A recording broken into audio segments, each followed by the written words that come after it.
General controls consists of much more than just the segregation of duties. Backup and recovery procedures are very important general controls. Online database systems should take daily snapshots for backup. You and I should back up our system by saving onto disks using a grandfather, father, son type of approach where backup is complete over a 3-day time period. General controls include the recovery procedure if a system goes down. Companies usually contract with another company to provide contingency processing in case their systems go down. A hot site is a recovery system that is complete and ready to go at any time the client's system may fail. A cold site recovery system is less expensive than a hot site because a cold site will take some time to get up and running. Controls should be in place to test the backup sites before they are needed to determine if the recovery sites are compatible with the client's systems. Formal contracts should exist, spelling out the terms of the agreement to use the backup sites. Virus protection software is a general control. Know that executable files, such as Word, Excel, and Access files, may contain embedded viruses. A common CPA question asks if viruses can be transmitted via email. Yes, viruses may be transmitted using an email message that, when opened, will transmit a virus. Proper general controls include the use of virus protection software, such as Norton Utilities or McAfee virus systems. The actual physical access to the computer facility and the computer equipment is also a general control. Use passwords, locking devices, automated key cards, as well as fingerprint or palm print access devices to protect the computer equipment and software from improper usage. Use a general control, such as a combination of identification codes and confidential passwords to limit access. General controls to limit access to data should be in place in all networks. CPA should know the 3 most common network configurations, such as a LAN, LAN, and VAN, VAN, and WAN, WAN. LAN stands for Local Area Network. A LAN is a distributed data processing network composed of a series of small computers connected to a main computer. Auditors should look at each remote location as a separate unit. Internal controls should be in place to verify the integrity of the data, allowing only authorized use and approved recording functions. Whenever a computerized network is utilized, the auditor is very concerned whether or not the client has placed access controls in operation. Limiting access to the files and data is very important. A VAN, or value-added network, links different companies' computer files. For example, Johnson Controls supplies car seats to Daimler Chrysler Corporation. Daimler Chrysler and Johnson Controls would use a VAN to link their computers together to improve the ordering and purchasing processes. A WAN stands for Wide Area Network.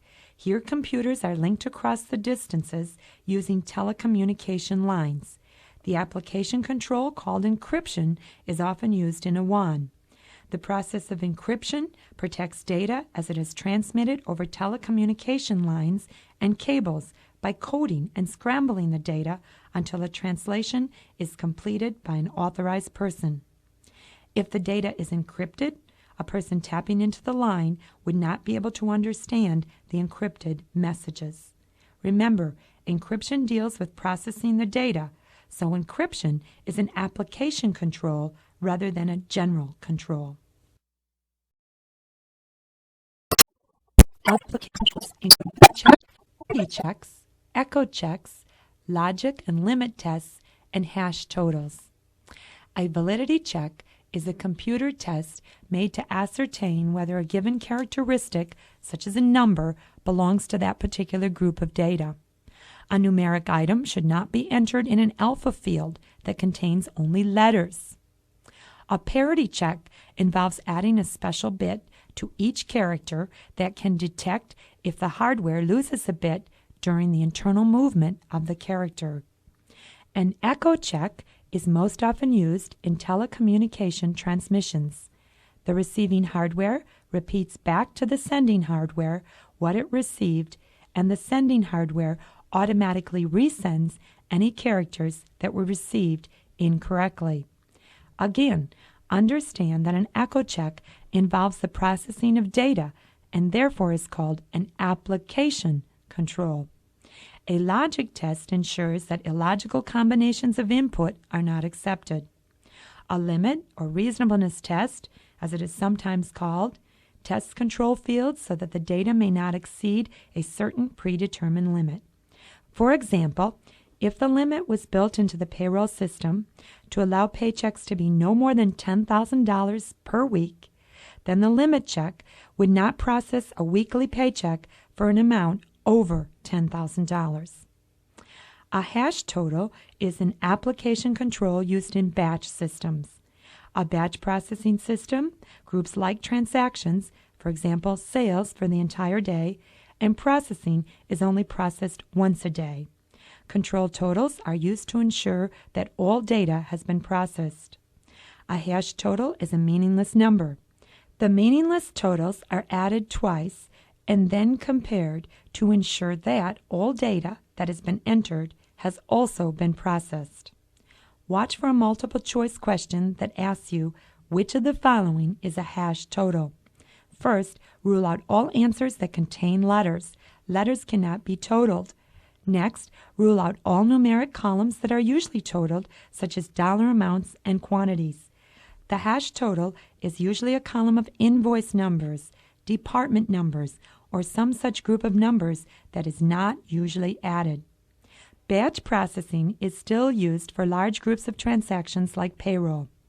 The disadvantage of batch processing, however, is that time delays in processing could allow misstatements to go undetected for a longer period of time than they would in an online, real-time, direct processing system.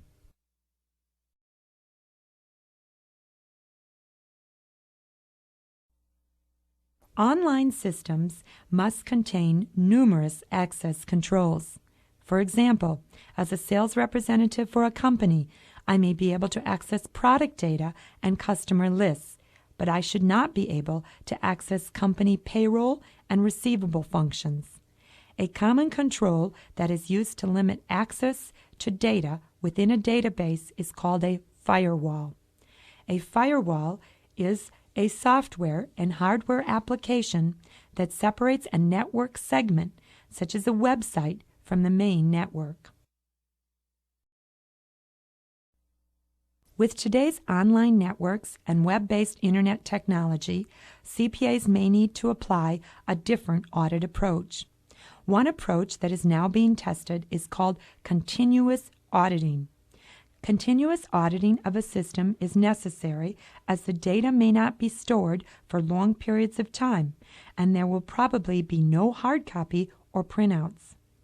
CPAs have to change their audit approach from a traditional transaction-based approach to an approach of testing the data and controls at various times throughout the year to test the data looking for unauthorized changes. Passwords, data encryption, and firewalls are very important controls in electronic environments. Each year, the AICPA issues a list of the top 10 technologies that auditors must use to stay competitive in today's audit environment. Since these technologies change annually, I suggest that shortly before the CPA exam, the CPA candidate consult the AICPA website and review the current technologies. The website address is www.aicpa.org.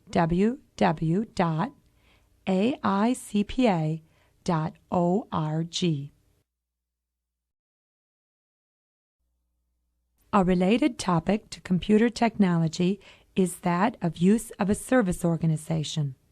A service organization is an entity that provides technology services to other organizations such as your client.